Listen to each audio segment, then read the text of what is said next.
He guys, welcome on our YouTube channel Teaching Warrior. मेरा नाम है दीपिका और हम लोग करने वाले हैं सीडीपी प्लस ईवीएस के मोस्ट इंपॉर्टेंट एमसीक्यूज। तो प्लीज़ आप वीडियो को पूरा देखिए और साथ ही इसमें जो भी क्वेश्चन पूछा जाए उसका आंसर जरूर कीजिए कमेंट बॉक्स में। अब हम देखते हैं हमारा पहला क्वेश्चन। तो हमारा जो पहला क्वेश्चन है वो है, बाल केंद्रित शिक्षा में मूल्यांकन का सबसे कम महत्वपूर्ण कारण है।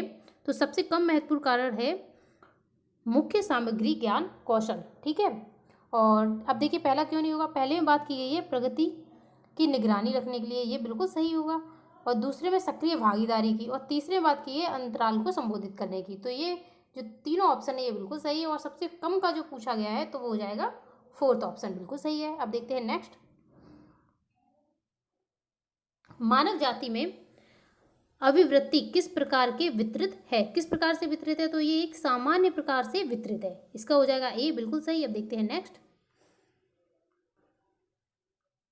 कोई वस्तु क्या है, हम उसके साथ कैसे व्यवहार करते हैं, इस विषय में उससे जुड़ी हुई मानसिक प्रतिरूप और विचार को क्या कहा जाता है? तो इसको कहते हैं हम लोग स्कीमा। ठीक है, इसका जो सही है वो है थर्ड, बिल्कुल सही है, यानी कि स्कीमा कहते हैं। अब देखिए यहाँ पे बात आई है स्कीमा की, तो आपको मुझे बताना है कमेंट बॉक्स में कि स्कीमा किसने दिया है। ठीक है, स्कीमा के बारे में बात किसने की है आपको ये बताना है। अब देखते हैं नेक्स्ट। 15 बच्चों की कक्षा में जहां आपके पास 15 अलग अलग सीखने की शैली और 15 अलग अलग व्यक्तित्व वाले बच्चे हैं तो बाल केंद्रित शिक्षा कैसी होगी बताइए। प्रत्येक बच्चे को देखकर एक पाठ योजना वितरित करती है और उनकी ज़रूरतें क्या है ये भी ध्यान में रखती है। तो इसका कौन सा हो जाएगा? सेकंड, बिल्कुल सही है। अब देखते हैं नेक्स्ट।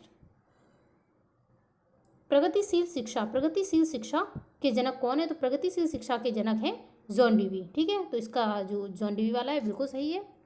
अब देखते हैं नेक्स्ट।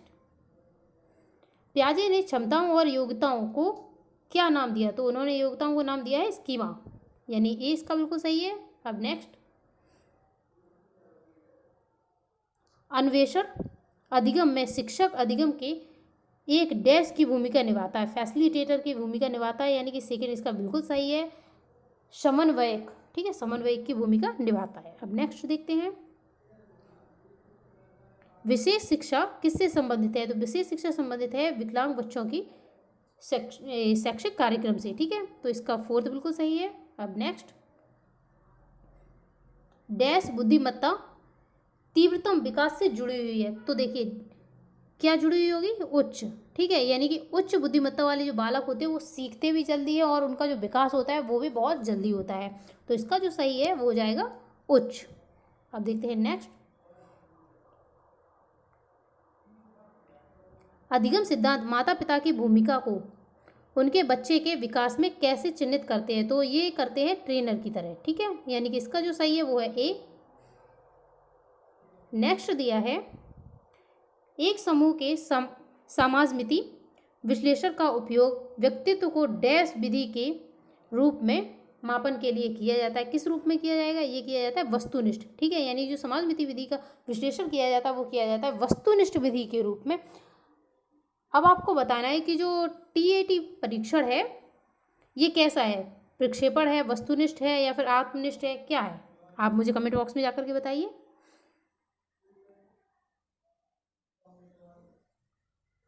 फिर नेक्स्ट है, विलियमसन के अनुसार निम्नलिखित में से कौन निर्देशन परामर्श का लाभ है? ठीक है, तो भावात्मक पहलू के बजाय बौद्धिकता पर जोर दिया है। ठीक है, इन्होंने किस पर जोर दिया है? इन्होंने जोर दिया है बौद्धिकता पर, इंटेलिजेंस पर। अब देखते हैं नेक्स्ट।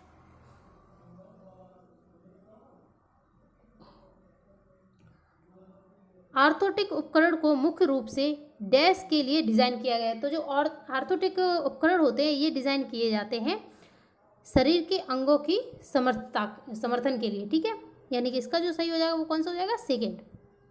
ये शब्द याद रखिएगा, आर्थोटिक। नेक्स्ट है, छात्रों के अधिगम के परिणाम के विषय में आकलन को डैश मूल्यांकन के रूप में जाना जाता है। किस मूल्यांकन के रूप में? तो ये जाना जाता है निदान के रूप में। अब देखते हैं नेक्स्ट। निम्नलिखित में से कौन सा अनुकूलन कॉल्वर के अनुसार पारंपरिक नैतिक, देखिए पारंपरिक नैतिक के चरण के अंतर्गत आता है? तो ये तो हो गया फर्स्ट का, ये नहीं आएगा। फिर ये हो गया 6 का, ये भी नहीं आएगा, ठीक है। और ये हो गया सेकंड का, ये भी नहीं आएगा, ठीक है। तो आएगा किसमें, ये आएगा सामाजिक सहानुभूति और विवेक, ठीक है। ये किसमें, ये परंपरागत में आएगा। और याद रखिएगा जो कॉल वर्ग ने दिए इसमें कुल लेवल हैं वो 3 हैं और स्टेजेस 6 हैं, ठीक। अब देखते हैं नेक्स्ट।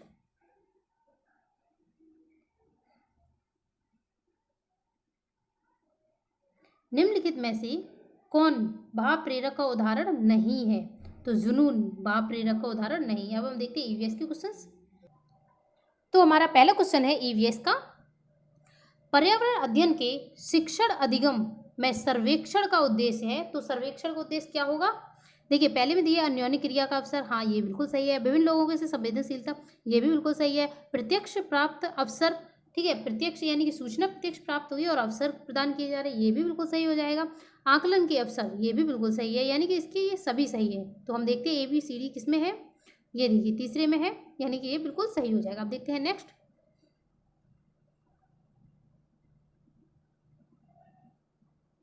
ये उत्तर बच्चों और उनके विचारों के बारे में क्या बताते हैं?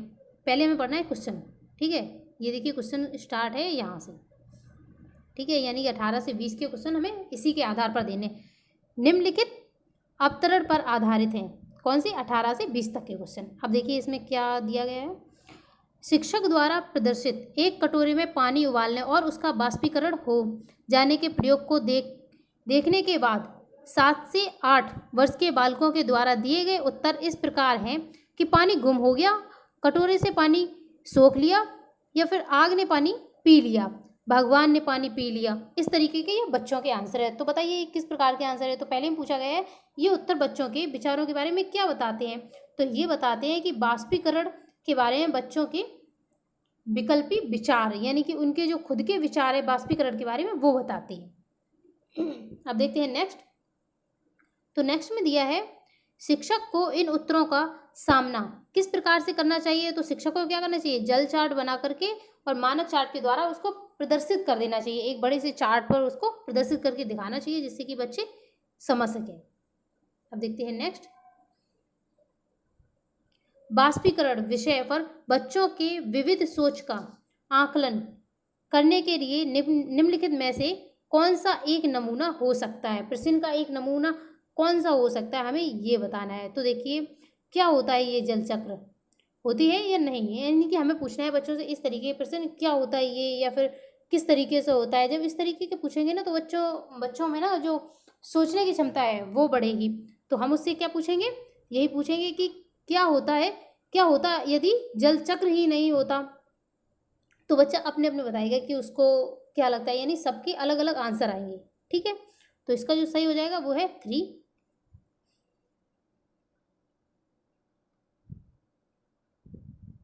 निम्नलिखित में से कौन सी राज्य जम्मू कश्मीर के पड़ोसी राज्य है? हमें बताना है जो कि जम्मू कश्मीर के पड़ोसी राज्य है। तो देखिए उत्तराखंड नहीं है, राजस्थान नहीं है, उत्तर प्रदेश नहीं है, बचा कौन सा? ये हिमाचल प्रदेश और पंजाब, ये बिल्कुल सही आंसर है। अब देखते हैं नेक्स्ट।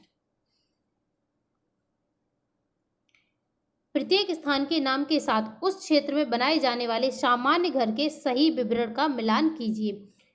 तो पहले में दिया है मनाली। मनाली में जो घर बनते हैं वो पत्थर और लकड़ी के ढलान वाली छत वाले बनते हैं, ठीक है, ढारू जो छत होती है उनके बनते हैं।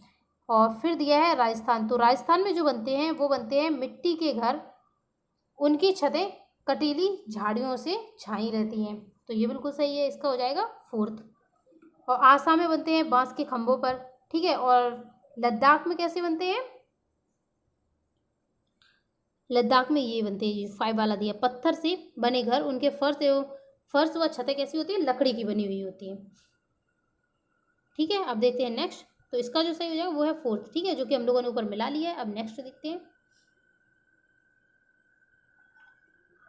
पशुओं की त्वचा पर विविध पैटर्न किस लिए होते हैं? तो ये होते हैं त्वचा पर बालों के कारण। अब देखते हैं नेक्स्ट। जो व्यक्ति जंगल से कम 25 वर्ष से जो व्यक्ति जंगल में कम से कम 25 वर्ष से रह रहे हैं उनका उस जंगल भूमि पर और उसमें पैदा होने वाली वस्तुओं पर अधिकार है। यह जनादेश किसके द्वारा दिया गया? तो ये दिया गया था 2007 में, जंगल अधिनियम आया था, ठीक है, जंगल अधिकार अधिनियम। याद रखिएगा, इसका जो हो जाएगा 4 बिल्कुल सही है, जंगल अधिकार अधिनियम। नेक्स्ट, मच्छरों द्वारा फैलने वाले रोग हमें बताने हैं। तो देखिए कौन कौन से होते हैं? डेंगू, मलेरिया और चिकनगुनिया। ये बिल्कुल सही है। अब नेक्स्ट, घटपर्णी पौधा। तो जो घटपर्णी पौधे होते हैं जिनको हम बोलते हैं निफेंथिस, ये मेढक, कीड़े मकोड़े और चूहों को फंसाकर खा जाते हैं, ठीक है। नेक्स्ट है, नीचे दिए गए खाद्य पदार्थों में से किस समुच्चय में लौह तत्व यानी कि जो लौह तत्व है उसकी प्रचुर मात्रा पाई जाती है? तो ये किस किस में होती है? आंवला में होती है, पालक में होती है और गुड़ में होती है, यानी कि ये इसका बिल्कुल सही है। अब नेक्स्ट देखते हैं, हमारे देश के लगभग सभी भागों में मिर्च का उपयोग भोजन पकाने में किया जाता है। हमारे देश में मिर्च को लाने वाले व्यापारी कहाँ से आए थे? तो ये आए थे दक्षिण अमेरिका से, ठीक है, साउथ अमेरिका, बिल्कुल सही है। अब देखते हैं नेक्स्ट, निम्नलिखित में से कौन सा पक्षी जो कैक्टस पौधे के कांटों के बीच में घोंसला बनाता है? तो कैक्टस में जो घोंसला बनाता है वो है फाख्ता, यानी सेकंड इसका बिल्कुल सही है। ये बहुत इंपॉर्टेंट क्वेश्चन है तो प्लीज़ आप इनको नोट कर लीजिएगा। अब देखते हैं नेक्स्ट, किसी पशु के बारे में नीचे पेपर दिया गया है, उस पशु के बारे में हमें पहचानना है और बताना है। तो इसमें दिया गया है कि एक भालू जैसा दिखता है, यानी कि यह जो है वो भालू जैसा दिखता है परंतु भालू नहीं है। यह दिन के 17 घंटे वृक्ष की शाखाओं पर उल्टा लटक कर सोता रहता है। यह जिस वृक्ष पर रहता है यह उसी की पत्तियां खाता है और 40 वर्ष तक जीवित रहता है। तो ये होता है स्लॉथ, ठीक है, स्लॉथ होता है ये। तो इसका जो सही आंसर है वो होगा सेकंड। आई होप ये वीडियो आपको पसंद आई होगी, यानी ये क्वेश्चन आपको पसंद आ रहे होंगे। तो प्लीज़ आप लाइक कीजिए, शेयर कीजिए एंड सब्सक्राइब कीजिए और कमेंट बॉक्स में जाकर के आंसर जरूर कीजिएगा। Thank you for watching. जय हिंद।